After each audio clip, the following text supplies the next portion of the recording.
Ok, maintenant que je t'ai présenté les différents types de squats et plus précisément comment porter sa barre sur le dos lors d'un squat sans utiliser cet accessoire qui t'empêche de faire un mouvement correct et qui est plus dangereux qu'autre chose, aujourd'hui, je vais te dire quel type de squat il faut privilégier, pour qui et pourquoi.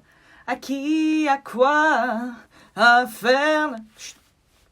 Donc, concernant le squat barre basse, celui-ci va être plus ciblé sur la chaîne postérieure, sur tes ischio-jambiers et tes fessiers. Les ischio-jambiers, ce sont les muscles qui se trouvent à l'arrière de ta cuisse. Et les fessiers, je ne vais pas te faire un dessin, tu sais ce que c'est. Le fait d'utiliser un squat barre basse va accentuer le travail sur ces muscles-là, c'est-à-dire sur la chaîne postérieure. Parce qu'il est vrai que souvent on est confronté à un problème, si on peut appeler ça un problème. Beaucoup de femmes, par exemple, utilisent le squat pour développer les fessiers, mais elles se rendent compte qu'elles développent plus les quadriceps.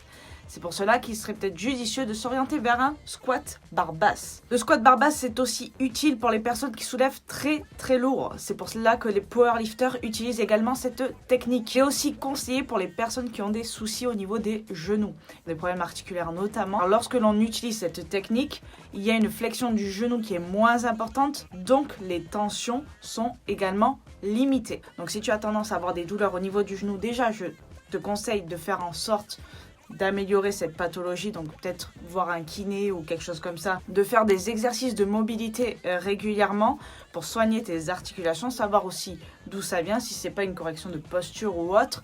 Il y a une multitude de facteurs qui entrent en jeu dans ce genre de soucis, mais je te conseille d'utiliser le squat barre basse si tu es sujet à ce genre de douleur. En revanche, le squat barre basse, c'est déconseillé pour les dos fragiles. Il est vrai qu'on met pas mal de tension sur certaines vertèbres qui vont faire que peut-être cela va engendrer certaines douleurs.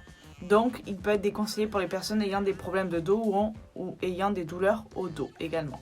Donc du coup, pour le squat barre haute, ça sera un petit peu l'inverse, on va dire, bien que celui-ci va également recruter les ischio-jambiers et les fessiers, mais le travail dominant va être sur la chaîne antérieure, donc sur l'avant de tes cuisses. C'est pour cela que les personnes qui font du squat barre haute, la plupart des pratiquants d'ailleurs, parce que le squat barre basse, on va dire, ne s'est pas encore trop démocratisé, ont tendance à développer plus leurs quadriceps que leurs fessiers. Donc là, on remarquera une flexion du genou beaucoup plus importante. Donc si tu as des problèmes de genoux ou des douleurs articulaires au niveau des genoux, je te le déconseille. En tout cas, je te conseille d'abord de régler ce problème-là avant de t'orienter vers un squat barre haute. Parce que celui-ci va du coup engendrer beaucoup plus de tension mécanique au niveau de tes genoux.